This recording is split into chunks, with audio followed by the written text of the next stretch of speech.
Throw your hands up in the air and say enough's enough. Do you want to learn to code and make some awesome stuff? Learn that anyone can when you're coding with Dan on.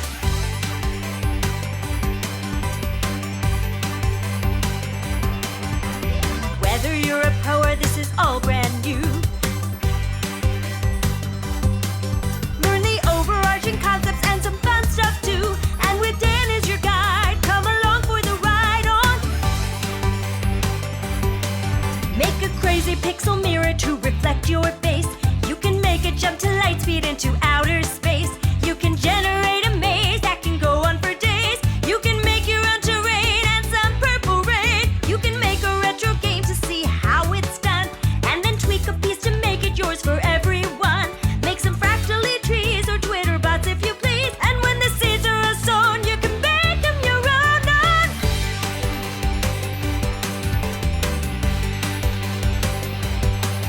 Ride the colors of code, you can follow the road to.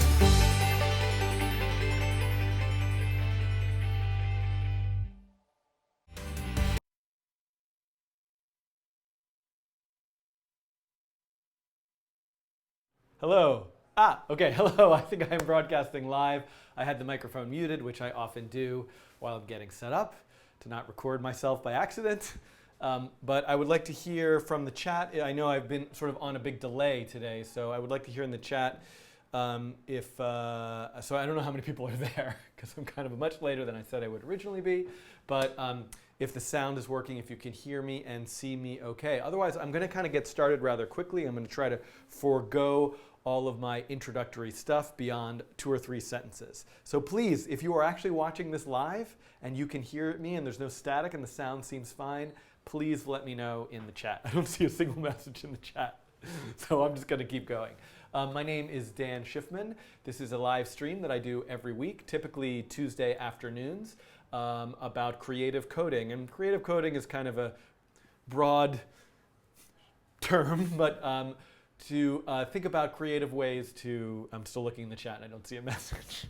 I don't feel like I'm just here by myself and there's no one out there in the world. I'm going to see if there's anyone. It does say 73 people are watching, which is kind of unbelievable.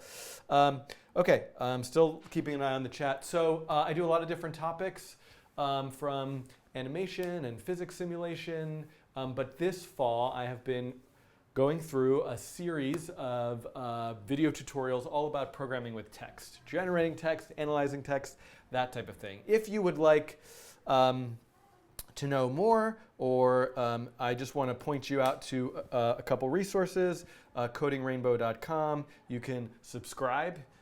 There is also, I have a Patreon running, which is a way that you can fund what I'm doing and get membership into a Slack channel for more discussion. And I do send out email announcements when I'm doing the live streams here as well. So I encourage you to sign up for any of those things. I still don't see a single message in the chat. You're kind of disturbing me. I'm gonna have to tweet because maybe I'm gonna reload my preview here because I just want to make sure this is working and I'm not talking to no one in thin air. So I'm gonna hit, it'll say 100 people are watching. I'm gonna refresh my dashboard and see if anyone comes. Now I see. Now I see all sorts of messages. So somehow the chat had gotten stuck. Okay, so now I see there are a ton of messages. So much for my awkward opening. All right, so what am I going to do today? So topic-wise, I am here, and it says week 9 here on this syllabus, but really I'm on session 8. And so the topic for today is how to build your own API in Node. So if you have been following this course over however many weeks I've been doing it, I spent a week looking at working with data and APIs. So for example, how to grab dictionary information from an API called WordNick, how to get news articles from an API called New York Times, but what if you have data and you want to expose that data to other people? Or what if you want to collect data and then make that data open? So there are a variety of possibilities. Hold on a second. I'm going to have to. Please, if you can try not to post the same message over and over and over again. Abby is asking if I can go over modularity, which I don't know what that means specifically, but chat-wise, I can't catch every message in the chat, but I do look at it periodically, and I will try to answer them as I go. Mikolai asks, what about the new channel name? I don't have a new channel name yet. I have to admit that things are just incredibly busy these days with the NYU semester, and I hope to, I've been talking to some designers and coming up with different ideas and brainstorming things, and I hope to have something by the end of the year. It's my goal, and kind of relaunch in 2017 with a new name. Yes, if it's hearts and rainbows, that you can spam. And can you explain a REST API? That is what I hope to do today. Now, unfortunately, it's about 3:10. I only have till 4:30 p.m. It's Eastern time, so I have about an hour and 20 minutes, and I have this absurd list of topics. So I'm making a commitment to, at some point, making videos around all of these things on this list. But today, I'll be happy if I can talk about the basics of using something called Express in Node, and as well as what a REST API is and how to set up a route to return information to somebody who's querying that API. And then I would like to see if I can make a sentiment analysis API example. Whew, that's going to be difficult. But so I'm just going to get started. This is what we're going to do today. And then, at some point, and next week, by the way, I hope to be back to talk about Chrome extensions. And at some point, I am going to, I'm planning to get to everything on this list in terms of videos. One thing I've been making examples of recently is how to use Firebase, which is a database as service. So I want to talk about that. Boy, these emoji hearts in the chat are just the most wonderful things I've ever seen. They make me so happy. Okay, let's put on some music. As always, I always forget the this dot, this dot, this dot, this dot. I'm going to do this dot. Right, now I want to keep this here. This dot, this dot, this dot. I'm going to do this dot, this dot. I'm going to do dot, this dot, this dot, this dot, this dot's on this dot, this dot. Looking for this here. Dot. Never forget Check this in dot, here. this dot, this dot, this dot, this dot's on this dot, this dot. This dot, never forget this dot, this dot, this dot, this dot. I'm going to do this dot, this dot. I'm going to do this dot, this dot, this dot. I'm going to do this.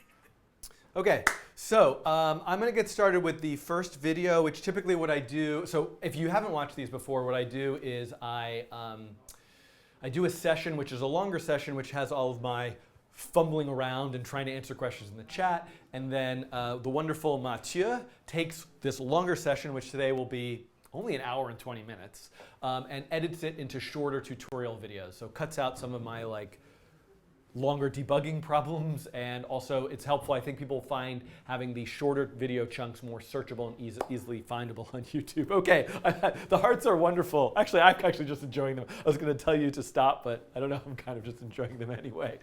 Okay, so the first thing that I do usually is, since this is part, I'm a little bit confused about this actually, and I don't know if Mathieu is there in the chat, but this is session 8 of programming from A to Z, but in a way, this can operate as its own set of standalone tutorial, about making an API with Node. So I think what I'm going to do is I'm not sure yet. So I'm just going to record these videos, and I'll figure out how to organize it later.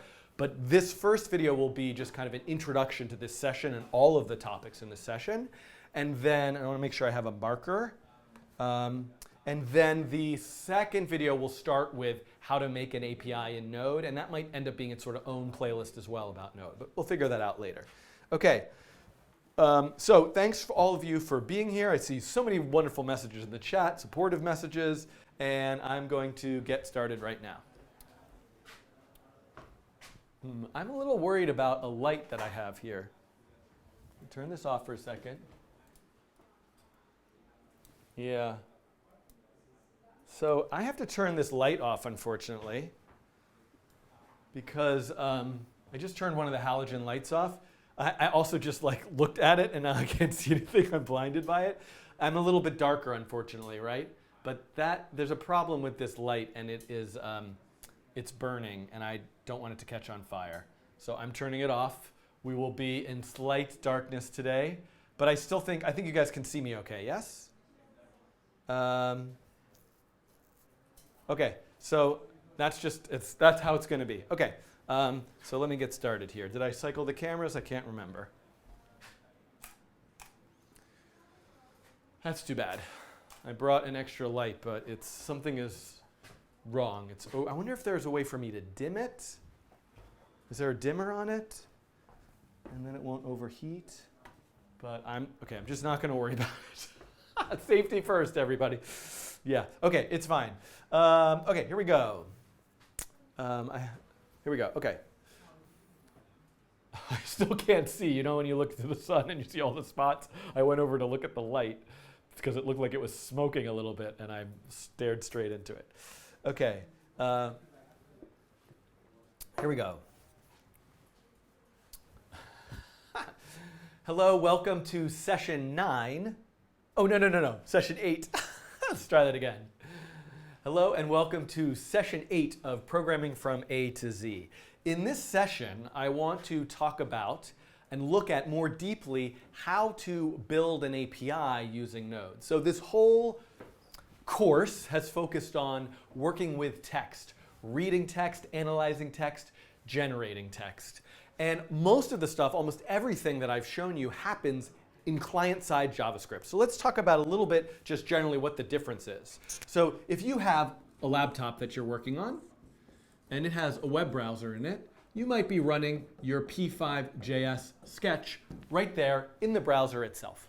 So this is going to get you very far. There is so much you can do with just this, as we've seen. Now you can do word counting and Markov chains and all sorts of projects. But there are some limitations here. So for example, let's just go back and think about word counting. So one of the things we did is, okay, so you have some text document, and you want to count how many times each word appears in that text document and visualize it in some way with your P5.js sketch. This will work just fine all client-side, unless for a couple of things. One is, where is this data coming from? If you have a little text file that you can put on your server, great. But what if this is, instead of one text file, what if this is 1,000 or 100,000 or 1,000,000? I need the Austin Powers music. 1,000,000 text files. You know, it's going to be kind of unreasonable to expect the client side, just your P5.js sketch in the browser, to sit there and churn through millions of text files for 10 minutes, a half an hour, and then produce the result. This is where server-side programming can come in. And now, the platform that I'm going to use for server-side programming is Node.js. Of course, there are a variety of ways you can approach server-side programming. So there's a lot of pieces to this. So one thing that we've established is if you have a really large data set, perhaps server-side programming is going to help you. Here's another thing. What if you have users entering in their favorite words? And you have your Mad Libs application, and they're entering in words, nouns, adjectives to generate stories. What if you want every time the user comes back to be able to see what they entered before? Or what if you want when a user comes to the page to be able to see what everybody has entered? This is also, so large, there's some reasons for server-side programming is large data set. Another one is persistence. And I don't know how to spell that. Persistence, meaning saving data. And there's a variety of ways you can save data, but with client-side JavaScript only, while you can download data to that user's local computer, there's no way to save data across multiple sessions using a particular web application. So this server is a place where if we could send data to the server, it could be saved on the server in what's known as a database. So these are some pieces to why you need server-side programming. Now, here's another reason. What if you want to expose everything, your data, or your algorithm, or the thing you're working on to other users as an API?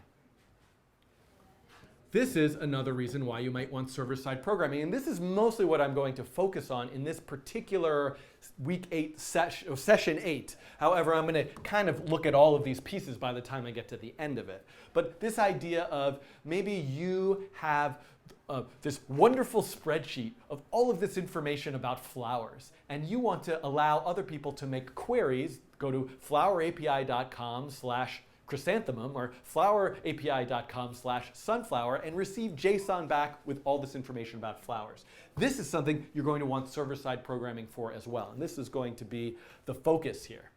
Now, there was one other thing on my mind, and I'm trying to kind of come up with it. API, persistence, large data set. Aha, I thought of it. I'm gonna just say scraping. But, and with persistence, by the way, could be kind of like user accounts and all that sort of stuff. But I'm kind of staying away mostly from like traditional web development here and looking at kinds of creative applications of this stuff. But I'm saying scraping because one thing you might have noticed is in P5.js, if you try to, the bane of your existence might be this thing called cores. Or you might see it as like XML, HTTP request error. You might have tried to load image from some URL or load strings or load JSON. You get this error, I can't do it. Security, cross-origin resources sharing, not allowed, inaccessible, stop, stop, stop. So there's a lot of times where the client side, for security, very good security reasons, is not allowed to reach to another server and request data. But your server-side program is allowed to do that. So your server, so for web scraping, for example, if you want to look at a web page, download all of its HTML, parse it out, pull out some things you want, you can do that from server-side and pass that to the client side. So these are kind of 4 reasons why you might want to use server-side programming. Number 3 being make your own API. This is where, in many ways, I want to start. Okay, so what are the pieces of this? The first thing that I want, so I'm going to make a bunch of videos, and they will eventually be here on YouTube for you to watch. Or I don't know what the platform of the future is when YouTube goes away, but hopefully the videos will still exist. Number 1, I'm going to talk about, I have a bunch of videos that I will link to in this playlist of kind of what is Node and what is NPM for Node Package Manager. So you need to install Node and get up and running with something called NPM first. And I already have the videos made for that, which I will reference and link to somehow. But here I'm going to start with a Node package called Express, which makes building a web server, which is what you're going to need at its core. The web server is the thing that's going to pass information to your client, your P5.js sketch, or somebody else is making an API query. So we need to look at Express. I want to look at saving data, and I have like a secret to tell you, which is one of the easiest way. I'm sure someone, like, I'm going to get struck by lightning for doing it this way. But a really easy way to have a database is just save a JSON file. Save a text file to the hard drive of the computer, and then load it every time the server runs. So I'm going to look at the simplest way you can have a database, and then some other more complex ways, maybe using a database system like CouchDB or MongoDB, and then something called Firebase, which is a Google product that allows you to just send them information. They save it for you. You can request it later. I want to look at some point at scraping other web pages. So how could you grab an image and then pass that to P5.js, or an HTML page and pass that to P5.js? There's a lot of topics here about making an API. There's this thing called REST. I don't even know what that is, but we'll try to figure it out together. There's this thing called CORS, cross-origin resource sharing, which I think I do know what it is. And then I want to look at a bunch of different examples, mostly around working with text, to follow the theme of this course. So what if you had the sort of big data scenario where you need to load massive amounts of text and you want to pass to a user word counting you want to pass to make an API for word counting information. So that's something that I'll look at, as well as I want to build an API for sentiment analysis using this AFIN 111 list of words. And I have a couple of examples that use a Node package called Node Natural, which is another text analysis, natural language processing Node package, which has a lot of great features, and I'll show you a couple of them here. So I'm going to get started in the next video. This isn't the order that I'm going to go in. I'm really going to focus on working with Express, setting up this idea of an API, and then see if I can transition that into a simple sentiment analysis API. And we will see how that goes. Okay, see you next video. Okay, why would I want to make an API? Yay, it's Ryan asks a really, really good question. Why would I want to make an API? I guess I wanted to address that in this, but maybe I will address that in the next video. So I would say, I would like to hear from the chat. why would you want to make an API? Let's see if we have some good suggestions from the chat while I get set up here. Okay.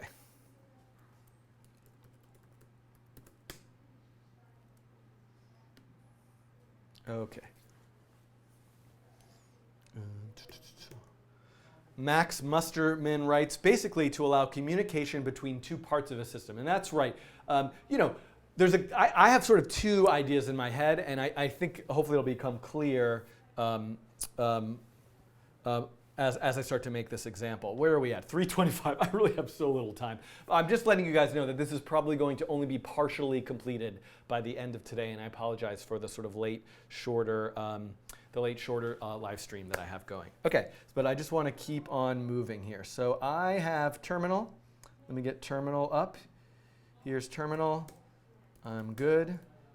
Here is, I want to get Atom here. Here's my code. I want to make sure I have my notes. And I'm going to keep this page open.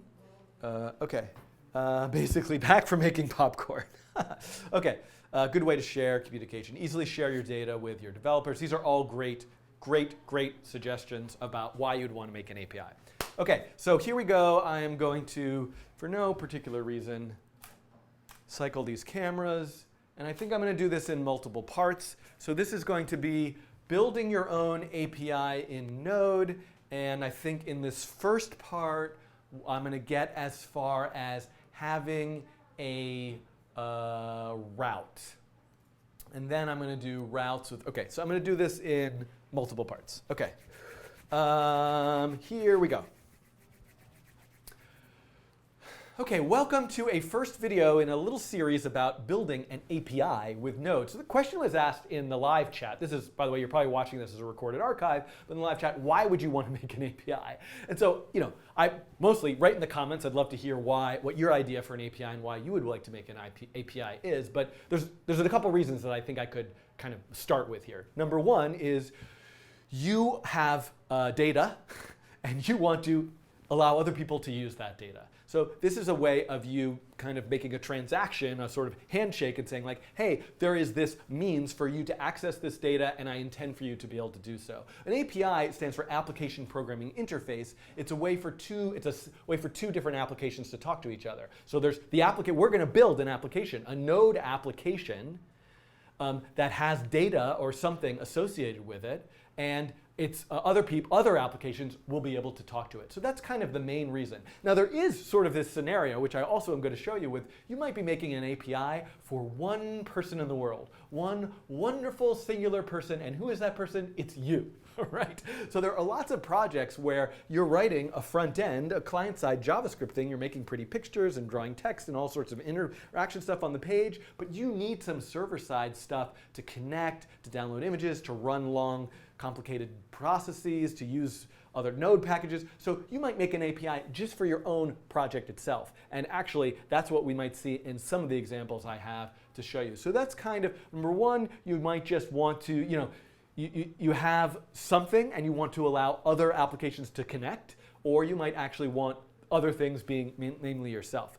Okay, so hopefully, that made some sense of why you might make an API. But really, you know what the answer to that is? Let's try to make an API, talk about it, get to the end, and hopefully some creative ideas will emerge in your head as you're watching these videos. Okay, so first I want to point you to this web page, which is part of the course. The things that you will need before you're watching this video is what is Node.js and what is NPM. So you're going to need to have both of those things downloaded. And in this video, I'm going to start with adding Express. So I want to use this Express package, which is a fast, unopinionated, minimalist web framework for Node.js. So first of all, I just love anything that says minimalist because programming gets like really complicated, and looking through documentation and APIs is like, ugh. So it's nice that a lot of the things that I want to do in this application that I'm going to build is like, oh, host some files, or oh, receive a query from a user, and Express is going to have a simple function for each of those, as opposed to kind of writing all the code for that in raw Node, so to speak. So the first thing I need to do, which is right here, is install Express. So just so you know, I happen to be in a project which is right here. It's just a folder, and it has nothing in it. It has all it has so far is a server.js file, which is going to be the Node program I intend to write, but it's empty. So let's go over here, and I'm going to go to terminal, and I am in that directory right now, which is session 8 API 1, and I'm going to install Express. I want to make sure that and you know what I didn't do yet? I need to have a package.json file. So the package.json file for a Node project is the kind of configuration file. So I'm going to say npm init, and yes. Uh-oh, this is bad. Timeout. There's something wrong with my Node installation. That really would suck. Why did that? I'm just gonna do something. I know this is like the worst thing ever to do. What? Wait, what? Let me actually look at the error I'm getting. Cannot find module spdx. Oh, did I upgrade Node and oh dear. This is very sad. My Node is messed up on this computer. I wonder if, let me just see if I can power through this for a second and see what's in here. Yeah, that's pretty good. Now let's see. Oops, no, don't delete that. I want to delete the debug log. I'm going to just say npm install express-save. OK, so I just have something screwy with my npm init. So I'm going to double back and just skip that in this video. And I'll just have a package.json file, API test. I'm just going to pretend I made it by myself. Mathieu, this will be a, yeah, I need to reinstall Node. Thank you, guys. Mathieu, this will be a little bit of a challenge for you, but I don't think it'll be too much of a problem. I'm going to delete this. So I'm going to go back to where I said all I have is server and package.json. And it's going to have to get edited together somehow. I don't remember what I was in, but probably I was over here. So I'm going to look at my directory where I have the project. And all I have is two things. I have a server.js file, which is actually, that's where I'm going to put my JavaScript code, which is empty. And then I have this package.json file, which you can make with npm init, but I already have one there. That's your configuration file for the project. And there's lots of important details about that if you go to publish your thing as a Node package or an open source project. But for now, we can mostly ignore the contents of package.json. And I'll come back to it maybe another time. So you can see what's in it. It's just like a little bit of stuff saying hey, this is the name of my project and this is the version. But what I want to do is go and grab this and now install Express with this project. So I'm going to say, and you can see I'm in that directory. And I'm going to say npm install, I'm just going to paste it in there. Npm install express -- save. Ah! Oh, I have an error in parse. So I messed up. I have an error here. I wrote that package. So by the way, if that happens to you, let that happen. Trailing comma. I got an error in my package.json file. So that should fix it. I'm going to say clear and try this again. Oh, yay. That looks much better. So you can see now I should have a new directory called node modules. And you can see, there's all this stuff installed in there. I'm just going to have to trust that Express installed correctly. So let's make sure everything's working. I'm going to go into my server, and I'm just going to say console.log server is starting. And I'm going to say node server is starting. Great. So a Node program is just like a program that's written in JavaScript that just runs on your computer. And it runs without graphics, without a window. And actually, there's a lot of stuff you can do with Node. I mean, I should probably really learn Python one of these days, but I use Node a lot to do a lot of batch processes on my computer. I could just write a little Node program to rename a whole directory of files, or I can do, make a request to some other API and download a whole bunch of things. So Node is something that you could just forget about web servers and APIs. You can just use as a little programming tool to do a bunch of things for yourself on your computer through code. But what I want to do, the first thing I want to do is create a web server. And by web server, I mean something that opens up a port and allows browsers to connect to it. And this is very easy with Express. Now, I have most of this documented on this page, so I'm kind of going to go and kind of copy paste some of the pieces of code. The first thing I need is I need to say var express require express. This is like an import statement. Import the package Express. I want to be able to use Express. Now, the funny thing about this is I get require express, I get this into a variable. This whole package is actually a function. Express is a reference to a function, and I can execute that function. And that's what I'm going to do here in this next line of code. I'm going to say app equals express. So I execute Express, and suddenly I get this web application. This is what I mean about how great it is to use Express. It's doing all this stuff behind the scenes. And the first thing I can do is I say, hey, listen for incoming connections. So I'm going to say server equals app.listen port 3000. Now, there are various default ports that servers will use, but since I'm just doing all of my testing, this diagram that I have over here of this idea of a server and a client, right now, all of this is happening on one computer. The server's on the computer, the client is that computer itself. And that might actually, for a lot of projects, be all you need. But at some point, you also might want to deploy your server somewhere else so that other people could connect to it, and I'll have to make some videos about that as well. Okay, so now that I'm listening at port 3000, I can do a few different things. So one thing, let's just run this. Server is starting, and you know what would be nice? It would be nice to add a little callback here. So I'm just going to I'm going to add something called function listening, and I'm going to say console.log listening. So I just wrote a little callback so that, and actually, the reason I'm adding this into the code is there are a lot of things you can do here. You can get the host address and the port and various things, but most of this stuff is unnecessary for what we want to do, but I want to at least sort of see this callback that it's working. So I'm going to run this again. Server is starting, listening. OK, here we go. Now, so let's go to localhost 3000. This is where my server is. I'm going to look at the little web page I made. Oh, cannot get anything. So there's nothing there. But you can see that this is working, because at least I got the message, I'm listening, but I don't have anything to give you, right?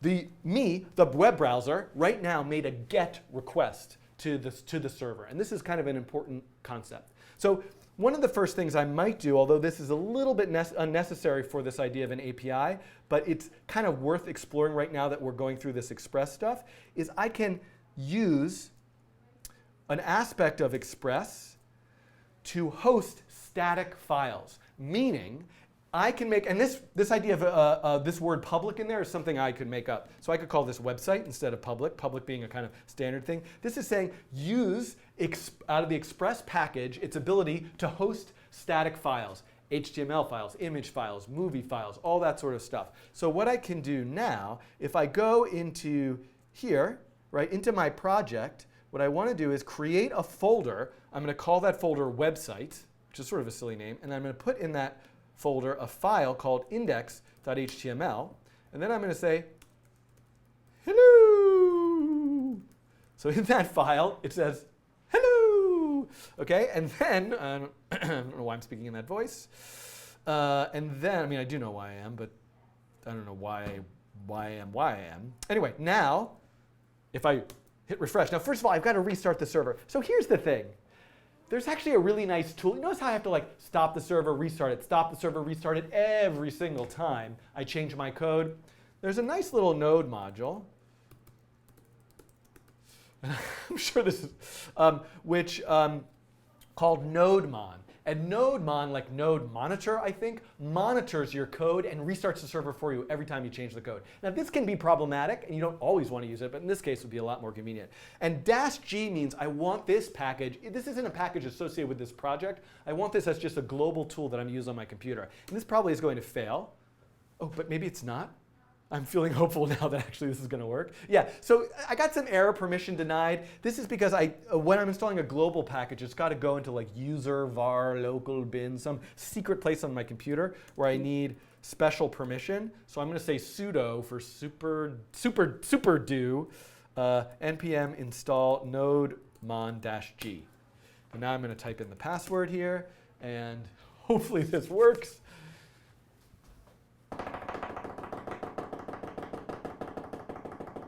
There, that seemed to work. Or I'm getting some warnings. I'm getting some things that look scary. Oh, it's doing more stuff. I think that worked.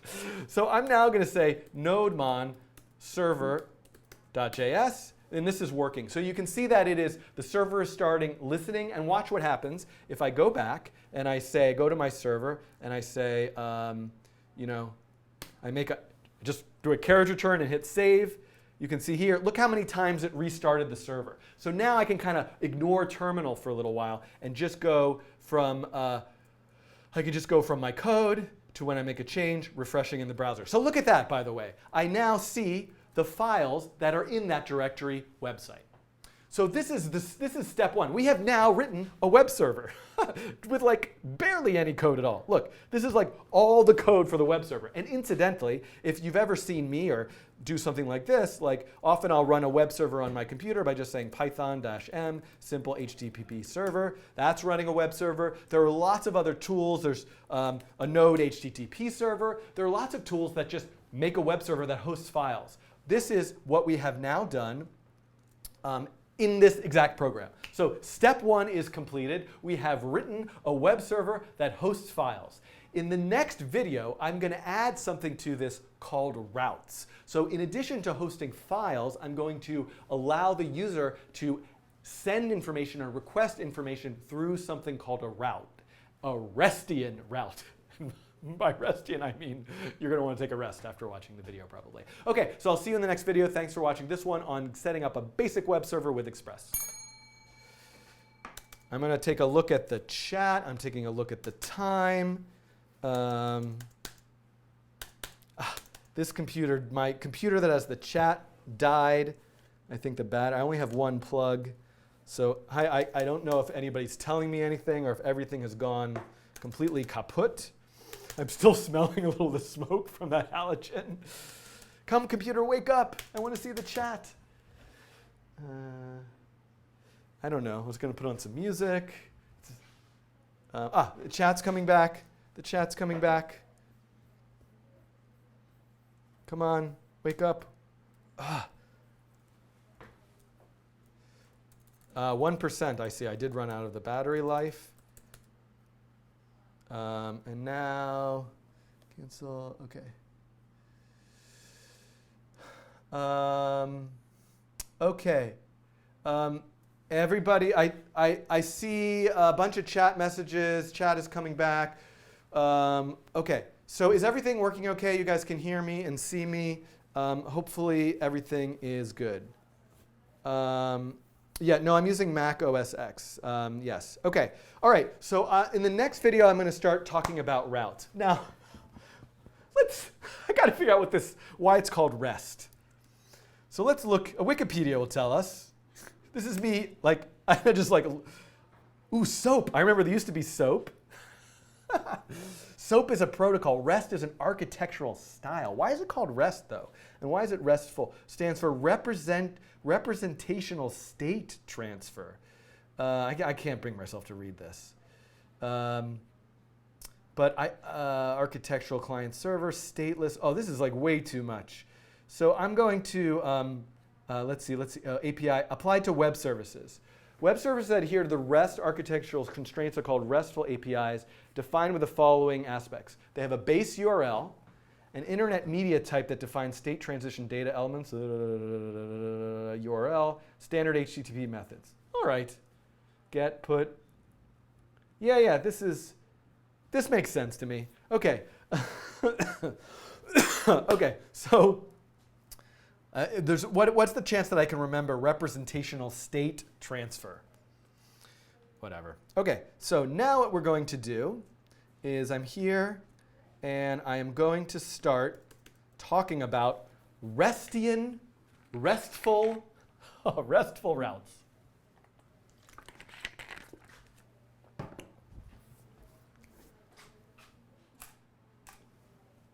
And I'm cycling these cameras. I really hope that we can kind of still got 45 minutes today, so I think there's a good chance of getting through a decent amount of material, but certainly not everything. Okay, here we go.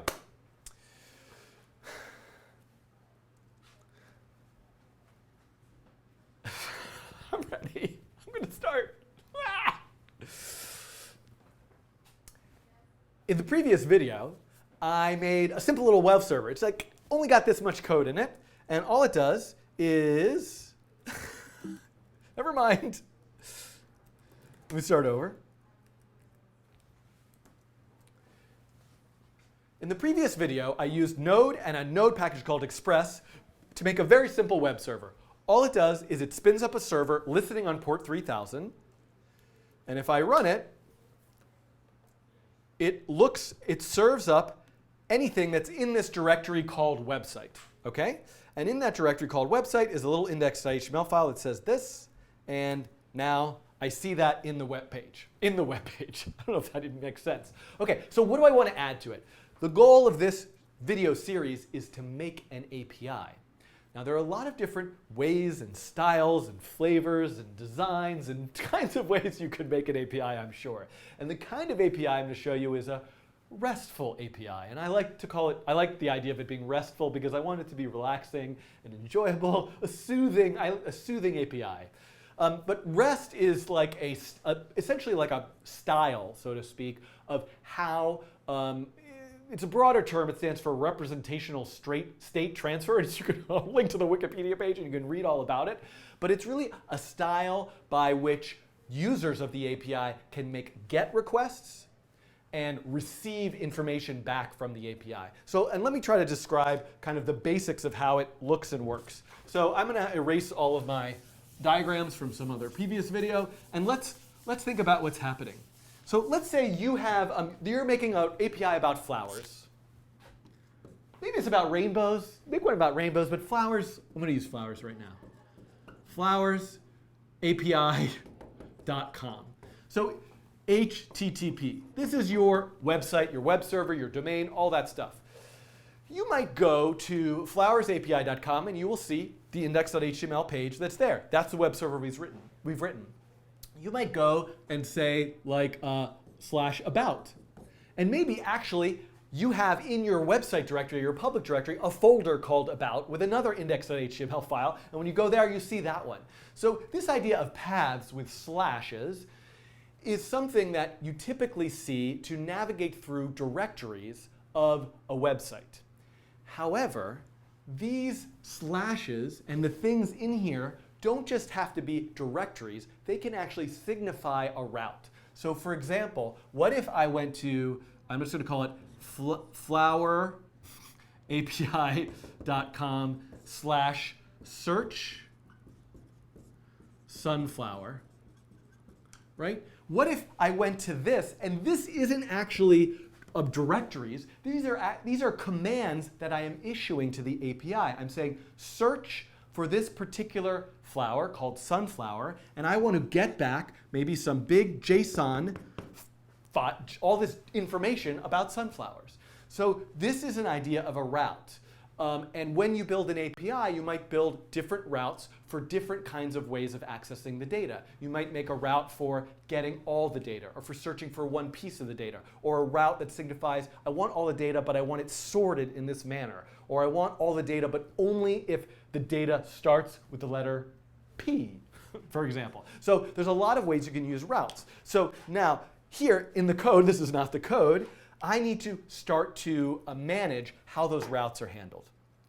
So right here, I'm going to start adding that code. So I'm going to add a bunch of carriage returns, and right here, I'm going to set up a route.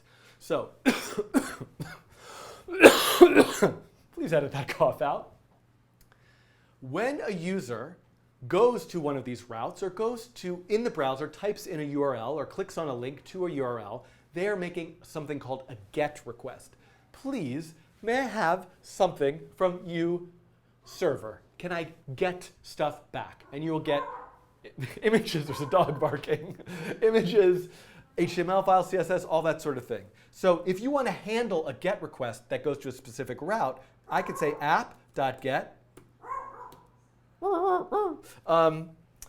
get slash, I lost my train of thought. We're thinking about flowers, right? Flower. And then I need a callback. Send flower. Send flower. All functions should be called send flower, send flowers. Okay, so I'm going to write send flower. So the idea here is I'm now writing the code. If any user of this API, user meaning not necessarily a person, but a web browser, some client that's going to connect to it, goes to /flower, then this function send flower should be executed. That's the callback. Now, the send flower has two arguments associated with it, a request and a response.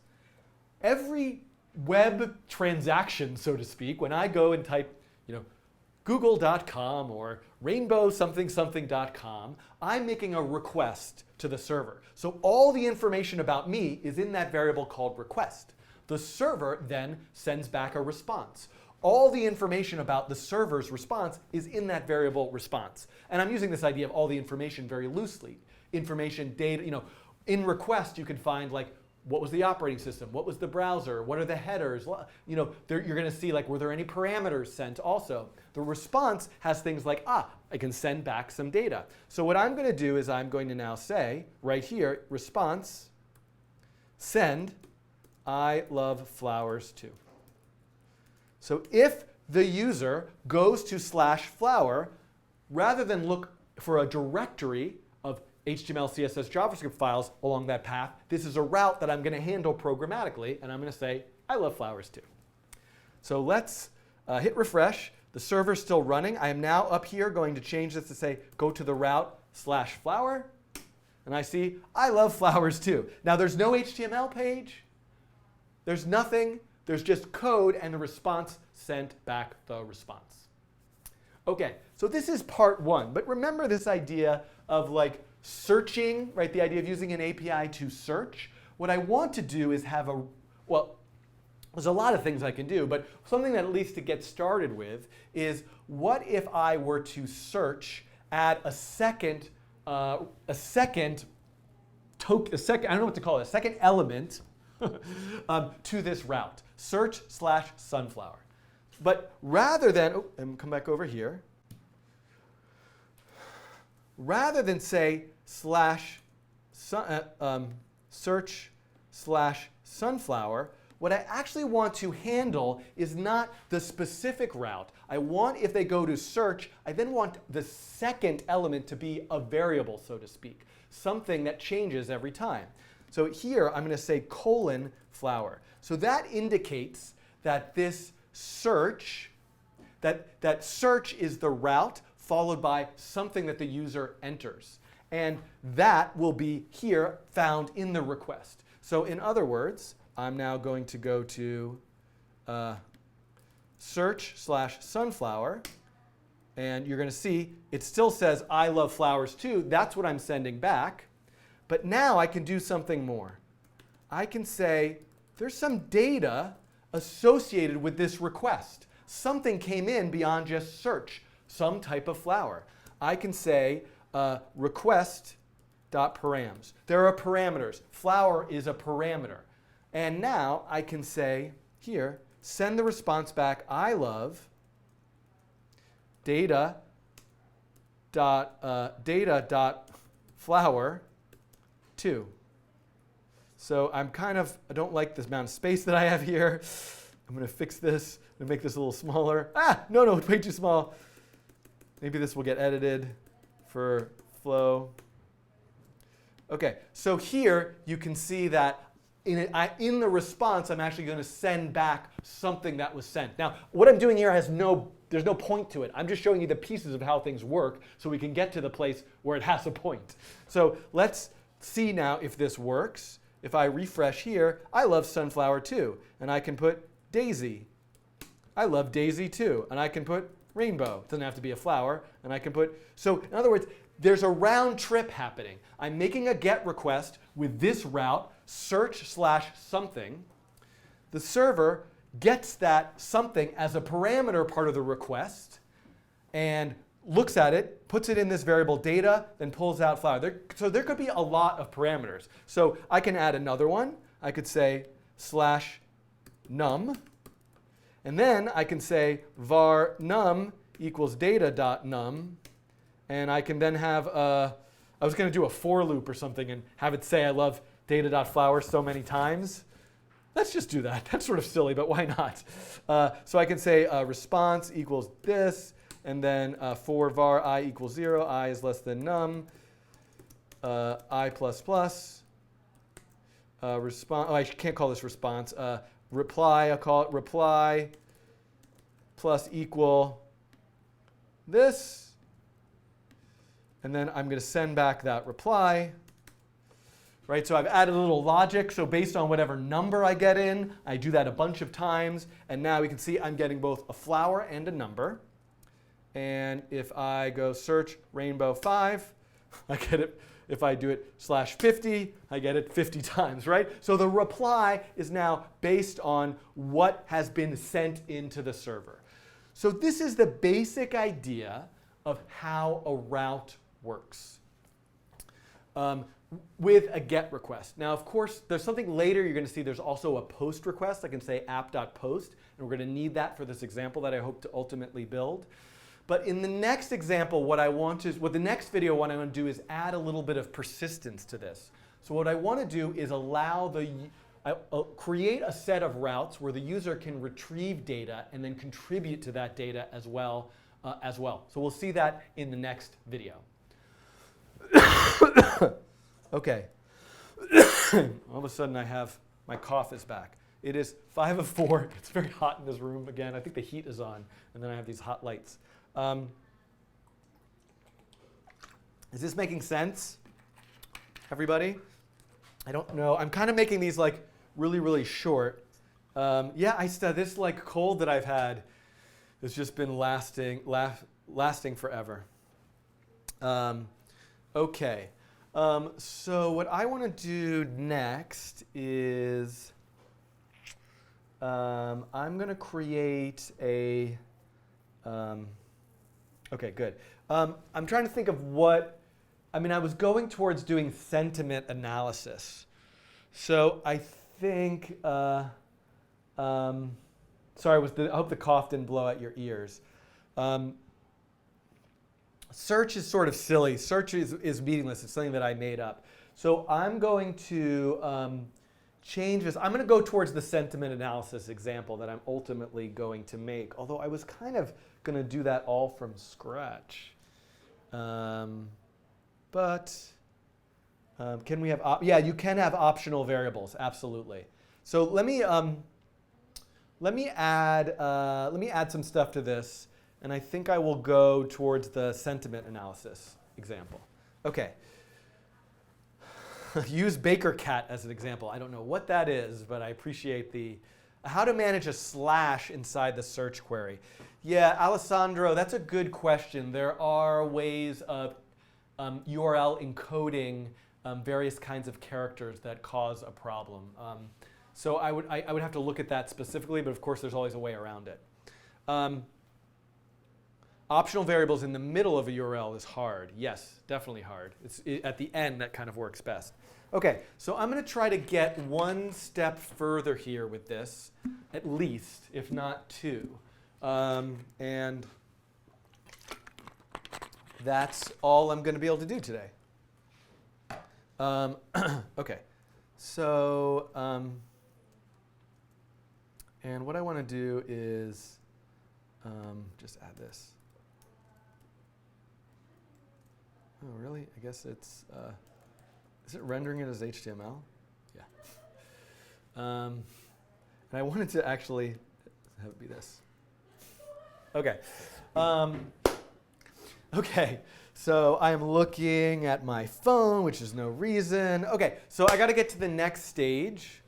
The next stage of this is I want to take input from a user and essentially save it to a database, which is I'm going to do in 2 stages. And then I also want to look at how to send that information back.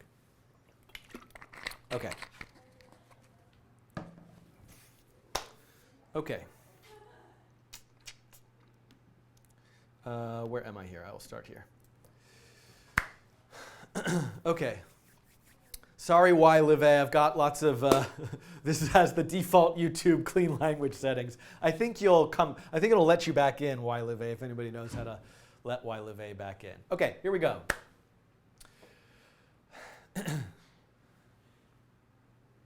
In the previous video, I got as far as defining a route with parameters. The route is search / some keyword / some number. And the response from the server that comes back is always, I love whatever word, however many times the number is. So if I were to change this to unicorn and unicorn and put it just with /3, I would see I love unicorns 3 times. So this is, while fun, and I like to see how much you love unicorns and rainbows. Do you love them as much as me? I don't know, probably not, which is a very healthy, probably much healthier than however I am. But the point of what I'm saying is this is kind of useless. Let's turn this into something useful. And so the example that I'm ultimately building here is a sentiment analysis API. And so one approach to sentiment analysis is to keep a dictionary of words that either have a positive or negative score associated with them. So I'm going to go to the code, and I'm just going to, right here at the top, I'm going to create a variable, and I'm going to call it words. And I'm going to put some words in it with a score. So I'm going to say rainbow has a score of 5, and unicorn has a score of 3. What are some sad words? Doom has a score of -3. OK? So this is my very basic sentiment analysis dictionary. I've got 3 words in it and what their score is. So first thing that I want to do in making a sentiment analysis API is expose this data. So I'm going to actually add another route here. I'm going to say app.get all, send all. And then I'm going to say function send all. And this is the callback, which has a request and a response. And all I'm going to do is say response.send words. Now notice what I did up here. In this reply, I just created this string. And this string just kind of like spit itself out into the browser. But somebody using the API is probably going to want to get the reply back formatted as JSON. So I better do something to format this as JSON. Well, what is words? It's a JavaScript object. What is JSON? A JavaScript object notation. So one of the magical things about using Express is Express will automatically format your JavaScript object that you send out into the world as JSON. So this is actually done. So I can now go to /all, and I can see this is now me making an API request to my API, and I'm getting the list of words. And if I add another word to it, like gloom, doom and gloom, now I have another word there with a score of -2. I hit refresh. I see that as well. So what I want to do, in addition to having this be an API, so there's a couple things I could do. One is that I might want to search for a particular word to see if it's in the API. If it is, get the score. Or I might also want to be able to, as a user, add words to the API. So this is a sort of design decision. What are you doing here? I'm just making a demonstration. I think it would be useful to see how can you create a route where a user can insert data into the database. And by the way, that's my database right now. So as I go through these videos, I'm going to get into persistence, working with databases. And there are various levels of that. On the one hand, this will persist. It will never go away. It's written there into the code. My database is hard-coded. Not the best solution, but it's a good starting point. So I'm going to change this particular route, and I'm going to change it to add word score. Add word. So I want a route where if the user adds a word with a score, it goes into the database. So I'm going to change this to add word. Here are the parameters. The word is data.word. The score is, and this is, I'm kind of being very long-winded about this. I can just say word equals request.params.word, but data.score. And then what I want to do is say word equals score. Look at this. This is me taking in the data from the user, the word and the score, and putting it into that object, right? Putting it into that object with a key value pair. The word is the key, the score is the value. And then I need to create a reply. And all of my replies, I want them to be written as an object. So I'm going to say message, thank you for your word. OK? So there we go. So now, if I run this and I go here to all, we can see all of the data is there. Now I'm going to go to one more window, and I'm going to go to add purple 5. Purple is a very happy word. I'm going to hit enter. It's going to say message, thank you for your word. So I got that message back. And if I go to all, we can see purple. Oh, and look at that. It got the, of course, the way that it's working is it came in as a string, not a number. So I could correct that if I want. Let's correct that.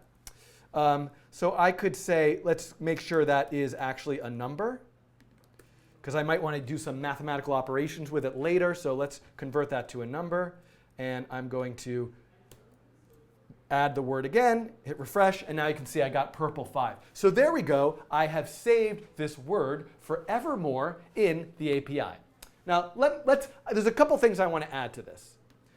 Number one is, what if I just go to add purple and I forget to add a number? I run this. It says it cannot get that. Timeout. Okay, I have to look up in my example. I thought it was going to get this, but give me an error on the server side, like if the last one can be optional. I did this, I thought, in one of my pre-made examples. So I'm paused now. I'm going to go look at my pre-made examples. Whoops, not here. Where did I do this? Simple API Express, probably here. Did I do it here? Oh, no, this is not what I did. I thought there was a way to determine, to make it optional. Somebody in the chat might tell me before I figure it out. Oh no, I want to look at routes. REST. Didn't I do that in here? Yeah, so the last one should be optional. That's the way I did it. If it doesn't exist, then just set it to 1. How come that didn't work for me?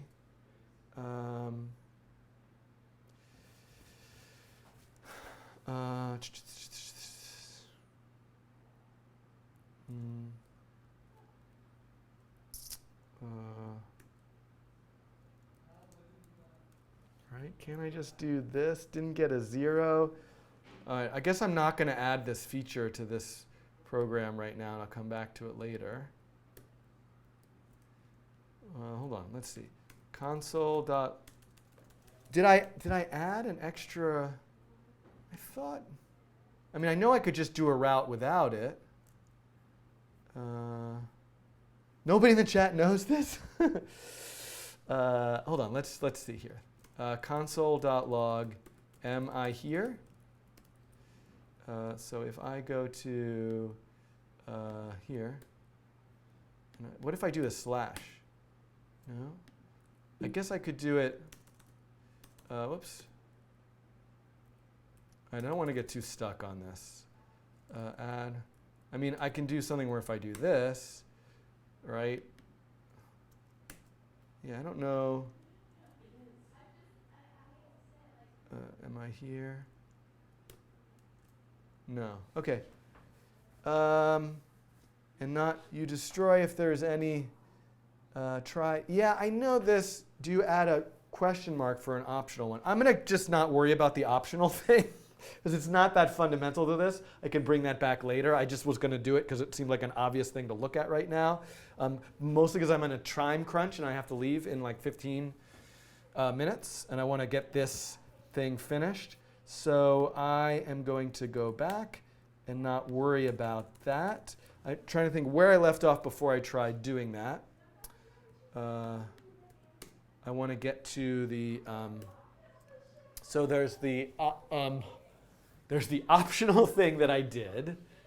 I'm losing my train of thought. Oh, wait, is it a question mark for an optional? Optional param express. Yeah, I'm curious here. I don't want to get too lost with this key.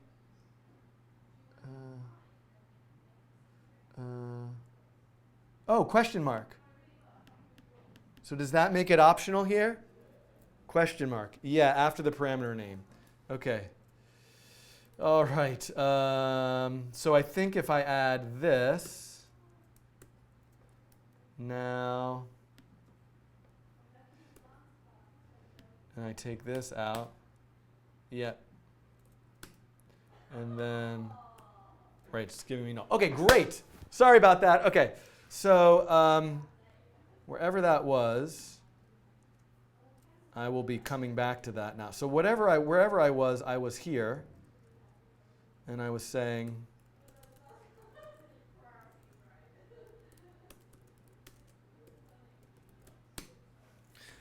OK, this is where I was.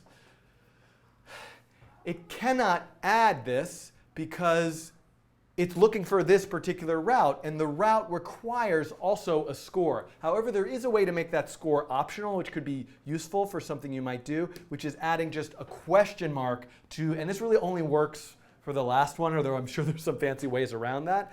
And then what I could do is I could say, if not score, score equals 5. Or I could say, I could actually say score is required. So let's say score is required. Just to I could add some error handling here. Like I could say var reply score is required. Else, all of this. So I'm basically saying whatever word comes in, if I get a score, so if not score, and also I should probably check, and I'm not going to do all this, but if I wanted to be really serious about this, I would also check to make sure score is a number. And if you sent me the score as friendship, then I would say the score has to be a number. But here, I can just create this variable var reply. I can fill it. If there is no score, I can say score is required. If there is a score, I can add it to the table and say thank you for your word, and then send the response. So this is one extra thing that I'm adding to this. And if I now run this, it's going to say, hey, score is required. So I can say now 5, thank you for your word. And we can go back here, and we can see purple is there with a score of 5. So there are a lot of ways to sort of check and see what's coming in and determine whether something is there or not. OK, so let's add one more thing to this. Let's add a search route so that if the user of this API wants to query for a particular word and get the score back, let's see how that would work. So I'm going to add another route. And I'm going to call it, I'm just going to go down here to the bottom. I'm going to call it a search for a word. And I'm going to say search word. I'm going to add that a callback now, search word with a request and a response. And I'm going to say the word you're searching for is request params word. And now what I want to do is see, does that word exist? If that word is part of our words table, I need to make a reply. I'm going to send back a message. I'm going to say status found. Word. That's kind of probably it's a little awkward what I'm doing. I'm just going to call this, yeah, it's fine. It's a little awkward what I'm doing with these variable names. And then score, I'm going to say words, word. So what I'm doing here is I'm saying if it's found, then the reply, equals this particular object. So if it's found, the status is found, here's the word, here's the score. Otherwise, the reply is status not found, and then there is no, I can send back the word, there is no score, and I can say response dot send reply. So the idea here is that, I'm just showing you an example. Now I'm making a route for the API where a user could say, hey, do you have this word rainbow in your database? If you do, could you give me its score? If you don't, will you tell me that you don't have it? So this is yet another thing. Search word, check to see what word did the user set in. Is it part of the data? If it is, say it's found. And this is often a good technique. Let me give you back the data you asked for, because a user of this API might be querying like 1,000 different words and all the responses are coming back. And if the data that came with the request also comes back with a response, it's going to make it easier for the user to manage. So now let's run this. And I can see here, I'm going to go now to search/rainbow. We can see status found, the word is rainbow, the score is 5. Search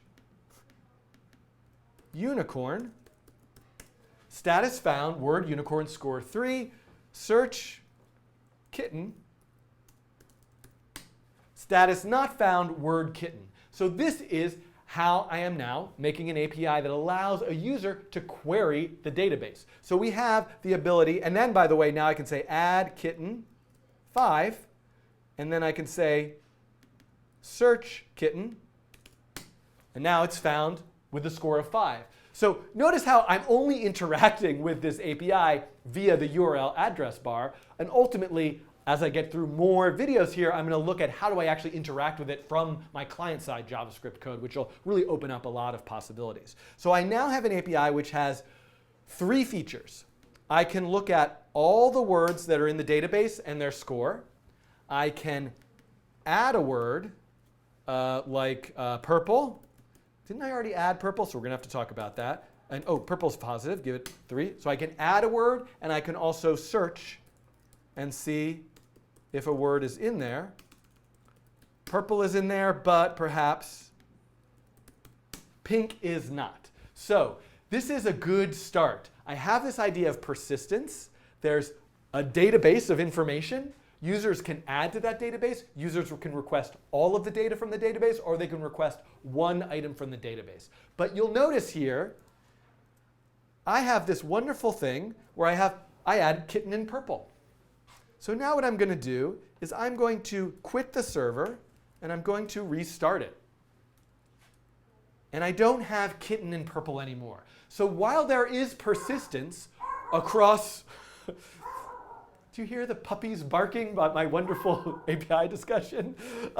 While there is this idea of persistence while the server is running, as soon as I quit the server and restart the server, I've lost any new data that wasn't just part of what was originally written in here. So in the next video, what I'm going to show you is how to keep persistence across multiple times running the server.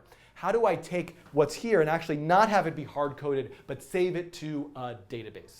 Okay, and I'll see you in the next video. Well, I'll do that. Okay.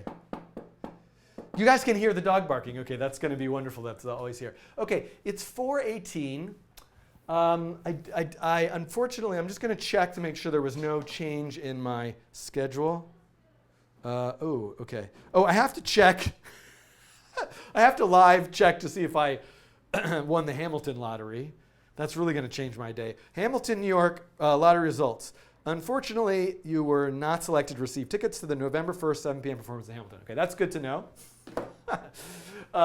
So because I have to leave in about 10 minutes, I would like to keep going through this, but I also just don't want to rush it. I feel like this is a good, meaty, vegetarian tofu-y topic.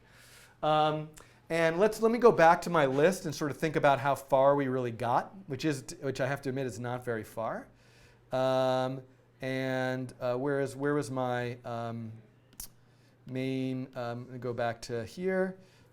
This is, so I was able to get really through the things that I would check off here if I were checking things off would be using Express and serving files,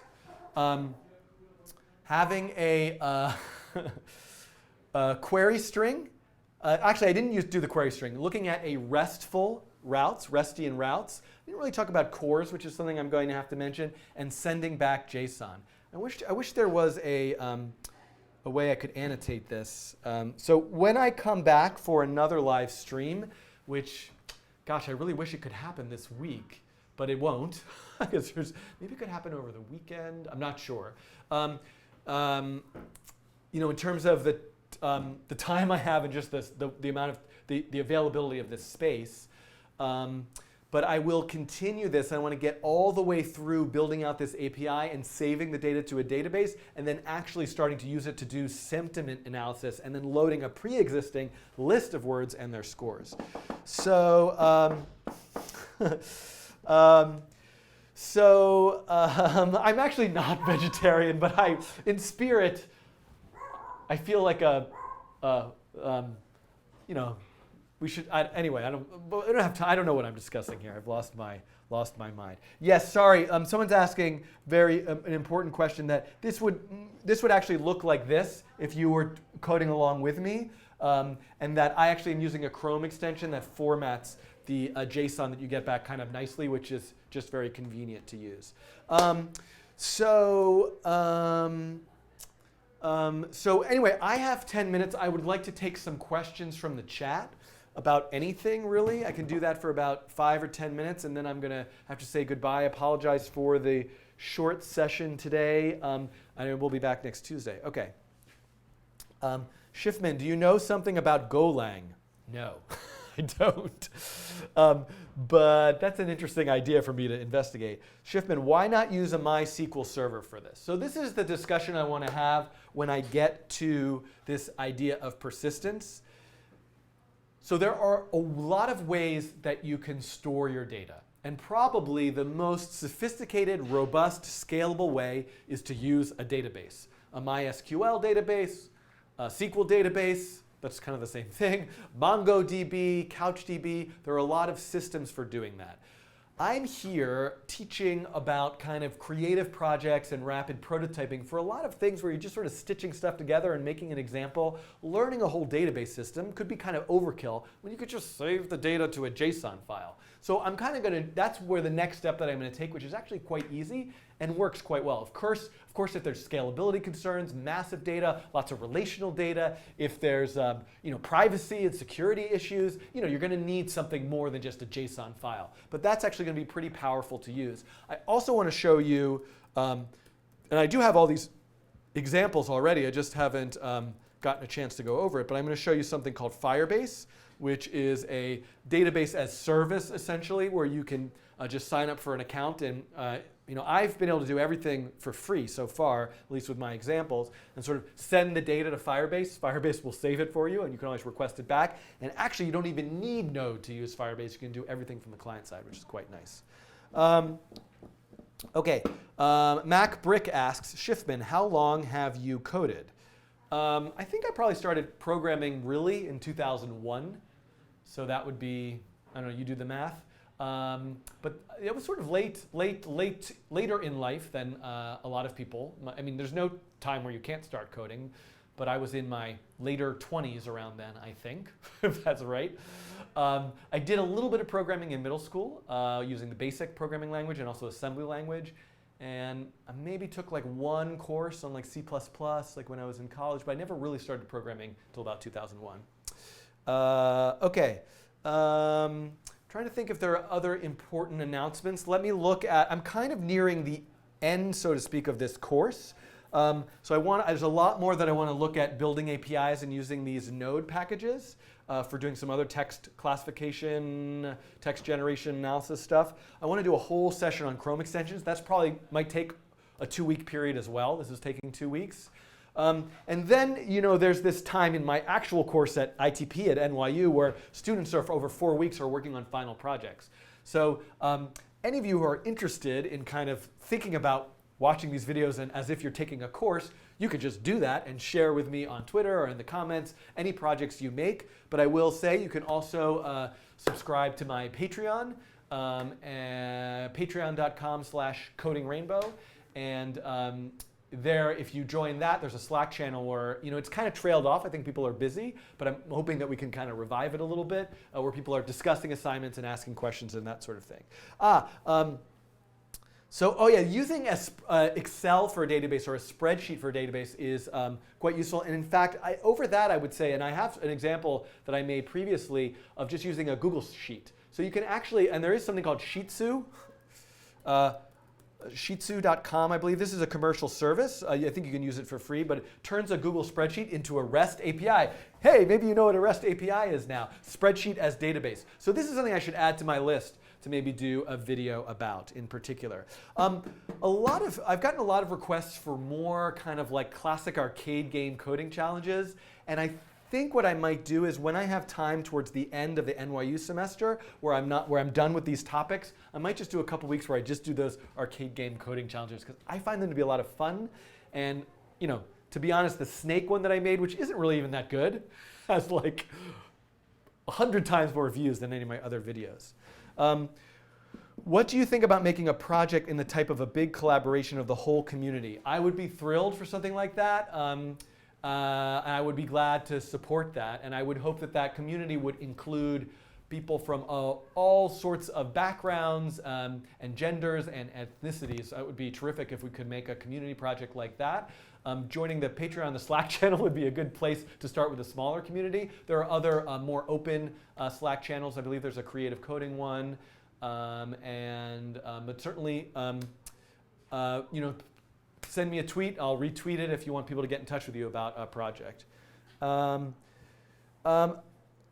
John is asking something about install node daemon. I don't know what that is. But I'm using something called nodemon, which you can just use npm install nodemon. Are we called creative coding now? But I don't have a short answer to that question, and I have 4 minutes before I said I was going to go. Will I do more generative art stuff? Yes. So by the way, this spring, I'm going to, at NYU, be teaching a couple courses based on my Nature of Code materials, which have generative algorithms, physics simulation, back to sort of graphics stuff. And so I expect that once I get back up and running with videos in 2017, after this fall and winter finishes, you'll see a lot more graphics and generative algorithm stuff on the channel. Creative coding is a strange term. I personally kind of like it to signify that the idea here is that this is different than computer science in the sense that computer science really about systems thinking and algorithms, and this is really about kind of playful experiments and applications. And I think of it similarly to there's a little bit of a problem, which is it implying that other coding is not creative, which I would say is absolutely not true. I mean, all coding is creative, but there's a certain distinction that is similar to if you say creative writing, you kind of get a sense of like, oh, maybe you're writing poems or novels or fiction, which is different than maybe writing for journalism. But writing for journalism is a creative as well, but it just kind of codifies, at least, it gives some context to what the context is. And so I like to use creative coding as a term.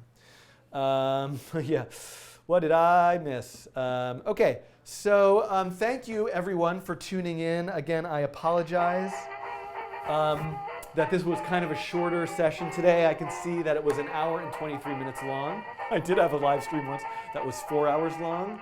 I will be back next week, next Tuesday. If I can squeeze a time in before then, I would absolutely love to. I'm trying to figure out ways to have more time to do this because I quite enjoy it, but it does take a lot of time and energy, and certainly having the support and the friendly feedback, the constructive feedback, the critical feedback is always helpful and appreciated. Please, if you feel so inclined, there's nowhere, it's like, I feel like if there was a place to write a review, honest reviews only, I would tell you to, but I don't think you can write reviews of YouTube channels. But, share, if you have a chance to share, if you like what I'm doing, or hit the like button, that kind of thing. It certainly helps other people find the channel, which makes it easier for me to do this stuff with more things. Yeah. Oh, by the way, next Tuesday, oh my, is election day, and I'm gonna seriously, where's my anti-anxiety medication? Oh, the camera went off, that's good. So I think I will be broadcasting live on election day. I don't think I'm gonna do any sort of election-themed content. It is, by the way, I forgot to mention that it is NaNoGenmo, which I think, did I say that right? Which is Generate a Novel Month. So all the stuff that I'm doing, I maybe should give that as a challenge. My Twitter is @Schiffman. Maybe I'll think of something election related, but I think I'll probably just continue with this API thing and, we'll see how it goes. So thank you guys for tuning in. I'm sorry again today was a little bit shorter. I would love to have a conference. Oh, let me just plug something for no apparent reason, but someone mentioned conference. There is a conference coming up called Codeland, which is the Code Newbies Conference. Maybe it is not, maybe there is not a website for it yet, but I'm going to look here on Twitter. So this is April 21st and 22nd, 2017 in New York City. The reason why I mentioned it is, I don't want to be so bold, but I feel like I've gone to some Code Newbies event. I listened to the Code Newbies podcast. Saren, I think I just said her name incorrectly. Saran, oh my goodness, why I'm just like blanking, but the woman who runs Code Newbies is absolutely wonderful. She's created an amazing community, so I feel like if I were to run a conference, I would hope that it would have the spirit and community that I expect this conference to have. You can, and so I would encourage you to think about that. I hope to attend, although I'm not sure 100%, but I would love to see any of you if you're in New York City and meet some of you who are watching. Okay. Yes, it's a bit too far away. Hopefully there'll be some conferences in other parts of the world that we can meet or have maybe I could do I was about to say Coding Rainbow, I could do some sort of world tour. Okay, MacBrick says I have a question, so I'm waiting for that one question before I go. My song ended. This is usually where I hit stop the live stream, but the chat seems to be restful. Yes, that's actually great advice from Coder for Life. Everyone, sleep is really important.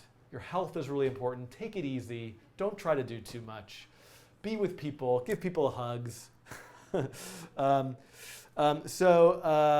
Yeah, world tour would be great. All of you have questions, so tweet at me your questions @Schiffman. Unfortunately, I'm going to have to say goodbye right now.